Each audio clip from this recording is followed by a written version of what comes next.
Bonjour, dans cette vidéo, nous allons voir quelques exemples de l'utilisation de la requête select pour l'affichage et l'interrogation de données à partir d'une base de données. Et ça va être des exemples simples qui vont être appliqués sur une seule table. Ok, donc on va prendre un premier exemple. Donc si on veut afficher tout le contenu de la table bachelier. Donc, on va faire un select étoile from bachelier. Donc là, select étoile. Ça veut dire qu'on veut afficher tous les attributs de la table bachelier. On ne veut pas préciser quel attribut on veut afficher parce qu'on veut les afficher tous. Donc, au lieu de mettre select et premier attribut, virgule, deuxième attribut, etc., etc., etc., on va faire juste select étoile from bachelier. Donc, on veut afficher tous les attributs de la table bachelier parce que on a un from bachelier, donc on sait que les résultats qu'on veut obtenir appartiennent à la table bachelier. Donc, dans notre base de données, la table bachelier, supposons qu'elle est dans cet état-là, c'est-à-dire qu'elle contient ces tuples-là, et à l'exécution de la requête, on va obtenir cette table-là, c'est-à-dire qu'on va obtenir la table telle qu'elle était. Donc là, vous remarquez que les tuples sont ordonnés de la même manière que dans la table bachelier, mais comme je l'ai dit, il se peut qu'ils soient ordonnés autrement, mais ça sera toujours les mêmes tuples juste qui pourront être ordonnés d'une autre manière, c'est-à-dire qu'on aurait pu avoir le tuple avec le num bash 1, ensuite 3, ensuite 2, ensuite 4 par exemple.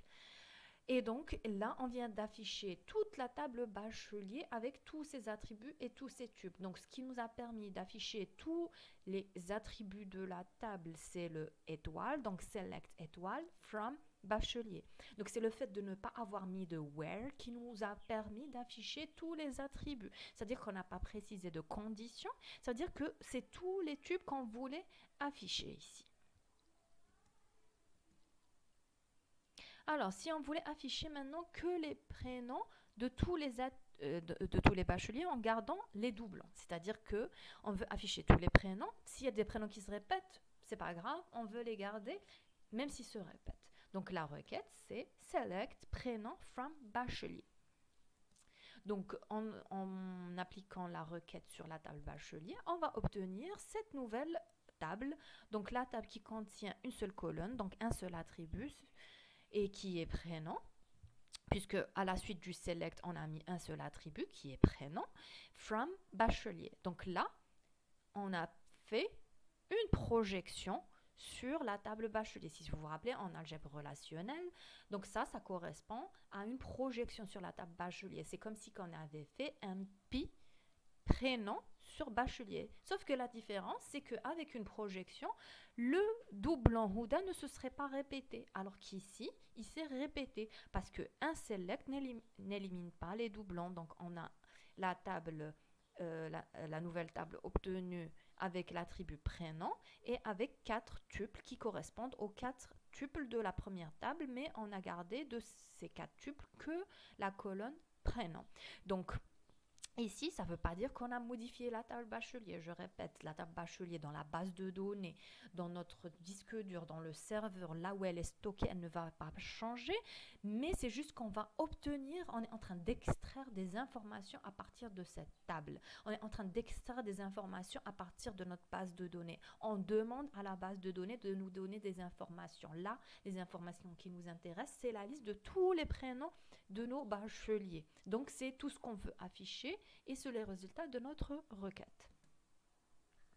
Alors maintenant, si on voulait afficher les prénoms de tous les bacheliers en supprimant les doublons, donc c'est là où jouerait son rôle distinct. Donc on aurait un select distinct prénom from bachelier. Ce que ça veut dire, c'est qu'on va maintenant, au lieu d'afficher, donc c'est pas nous qui allons afficher, bien sûr. L'objectif, c'est que ça soit l'ordinateur, on va dire, ça va être le système de gestion de base de données qui va faire l'opération pour nous et qui va tout simplement nous afficher le résultat. Ok?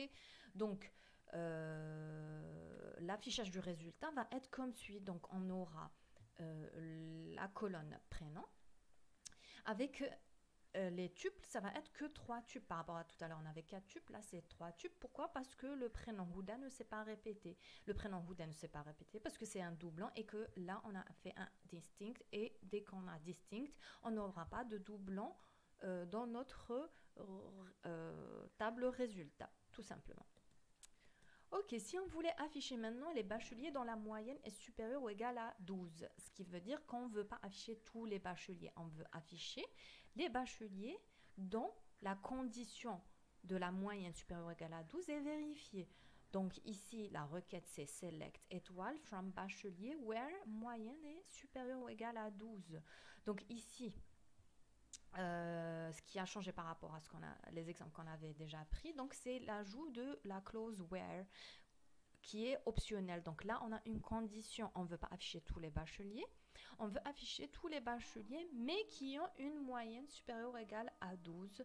Donc on va avoir un where avec moyenne supérieure ou égale à 12. Et bien sûr, select étoile qui veut dire qu'on voudrait obtenir tous les attributs de notre table bachelier. Donc, l'application de la requête donnerait le résultat suivant. Donc, on aura comme résultat une nouvelle table avec 6 attributs, c'est-à-dire le même nombre d'attributs que la table bachelier, mais avec uniquement 2 tuples, puisque c'est les seuls tuples qui respectent la condition moyenne supérieure ou égale à 12, puisque si on remarque bien ici, le premier tuple, donc il a une moyenne égale à 15,35, donc il respecte la condition du where, donc il est affiché. Le deuxième tuple, la condition n'est pas respectée pour lui, puisque ici c'est inférieur à 12, donc on ne va pas l'obtenir dans le résultat. Le troisième tuple, la condition est bien vérifiée puisque c'est égal à 12, donc c'est supérieur ou égal à 12, donc on va l'obtenir dans la table résultat. Quatrième tuple, éliminé parce qu'il ne respecte pas la condition. Bon, éliminé du résultat, pas éliminé de la table qui est stockée, bien sûr, je le répète. Ensuite, si on veut afficher les bacheliers dont le prénom se termine par DA, DA. Donc la requête est la suivante, donc un select étoile from bachelier where prénom like, et là on a le schéma. Donc on a le schéma pourcentage DA qui est mis entre cotes, c'est-à-dire qu'on veut afficher les étudiants, les bacheliers pardon, dont le prénom respecte le schéma pourcentage DA. Donc, ça sera les prénoms qui se termineront par DA. Qu'est-ce que ça veut dire? Ça veut dire qu'on pourra avoir n'importe quoi au début de la chaîne de caractères. Donc, pourra avoir n'importe quelle chaîne de caractères, mais qui devra être suivie par les deux caractères D et A. Donc, sur notre table bachelier, l'application de la requête nous donne encore une fois 2 tuples. Donc, le premier tuple, son prénom respecte le schéma pourcentage DA puisqu'il se termine par DA. Donc, on l'obtient dans le résultat. Le deuxième tuple ne se termine pas par DA, donc on ne l'obtient pas dans le résultat. Troisième tuple, on ne l'obtient pas. Et quatrième tuple, on l'obtient. Donc ici, on a uniquement 2 tuples qui sont affichés à la suite du select. Et c'est les 2 tuples qui respectent le schéma pourcentage DA. Donc bien sûr, tous les opérateurs qu'on a appris à utiliser lorsqu'on avait fait la manipulation de données, c'est-à-dire quand on avait modifié les données, quand on les avait supprimées, tout ce qu'on avait appris à faire peut s'appliquer ici aussi.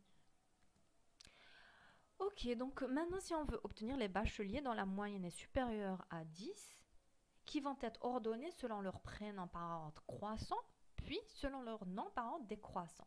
Donc là, on va utiliser la clause order by. Donc on a un select étoile from bachelier. Donc vous voyez qu'ici, j'ai mis le from sur la même ligne que select. En fait, c'est correct. C'est juste qu'on a l'habitude de mettre un select sur une ligne, un from sur une ligne. C'est juste que moi, par souci de place, je les ai mis sur la même ligne. C'est juste que c'est plus lisible lorsqu'ils sont sur 2 lignes séparées. Je rappelle que tout ça, c'est une seule requête. Mais select jusqu'au point virgule, tout ça, c'est une seule requête. Donc, que vous mettiez ça sur une ligne ou que vous reveniez à la ligne, c'est correct. C'est juste que c'est plus lisible lorsque chaque clause est sur une ligne séparée. Donc, ici, on a un select étoile from bachelier, donc un select appliqué sur la table bachelier, where, donc notre condition, c'est que la moyenne soit supérieure à 10. On retrouve cette condition-là.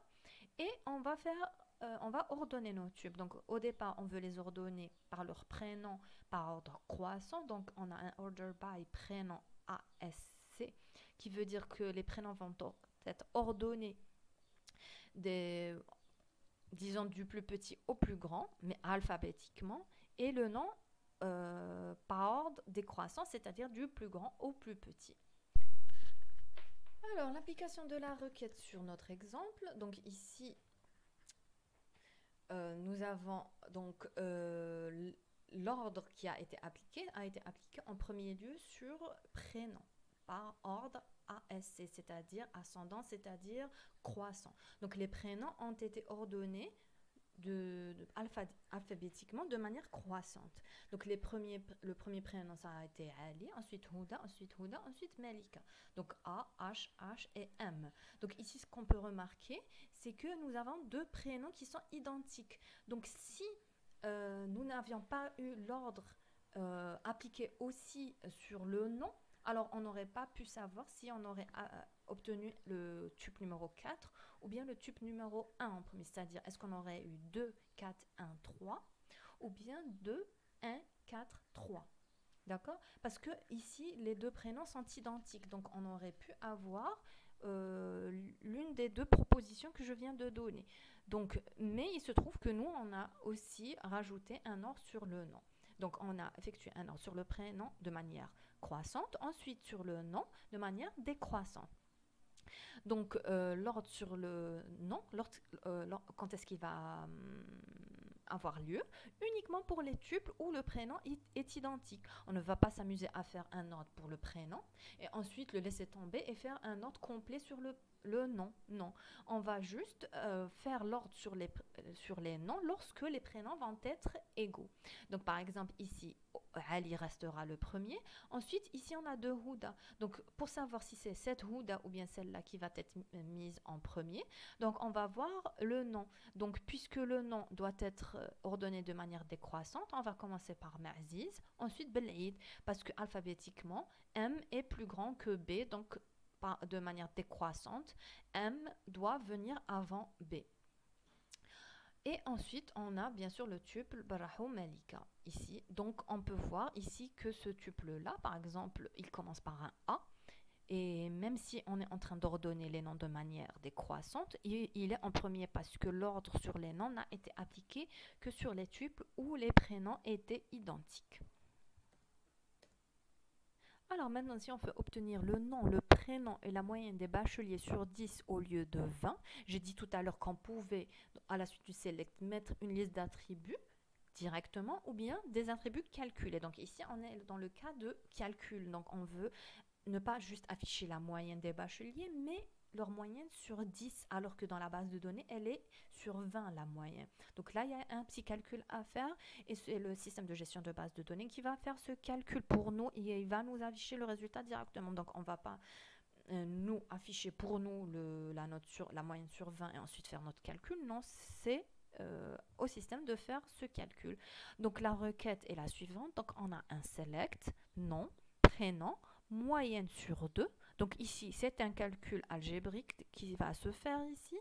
Donc, et qui va se faire et qui va être affiché. Donc on aura comme liste d'attributs pour la nouvelle table résultante, c'est-à-dire le schéma de cette nouvelle table, l'attribut nom, l'attribut prénom et l'attribut moyenne sur 2. Et bien sûr, dans chaque tuple, l'attribut moyenne sur 2 contiendra la valeur de la moyenne divisée par 2, vraiment calculée.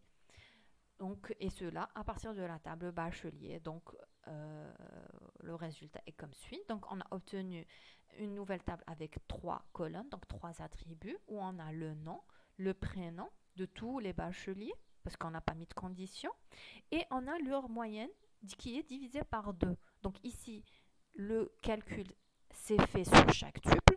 Donc, ici, par exemple, le premier bachelier, c'était Bel'id Houda. Elle avait une moyenne de 15,35, donc divisé par 2, ça donne 7,675. Même chose pour tous les autres tuples. Et donc, cette nouvelle colonne-là qu'on vient de créer, eh bien, son nom, c'est moyenne sur 2. Donc, il serait intéressant peut-être de donner un nouveau nom à cette colonne, à cet attribut, au lieu de laisser moyenne sur 2. Donc, supposons qu'on veuille le nommer M-O-Y, moy. On va dire M-O-Y. Donc ici, c'est là où on fait entrer en jeu le as. Donc on va renommer l'attribut moyenne sur 2 pour qu'il prenne le nom M-O-Y. Donc ici, puisqu'on a laissé moyenne sur 2, quand même, donc le calcul de la moyenne divisée par 2 va quand même se faire, sauf que le nom de la colonne, le nom de l'attribut ne va plus afficher moyenne sur 2, mais juste MOY. Donc, et ça nous donne ceci, donc une nouvelle table résultante avec 3 colonnes, donc nom, prénom et MOY. Et bien sûr, c'est les mêmes tubes que précédemment, ça n'a pas changé.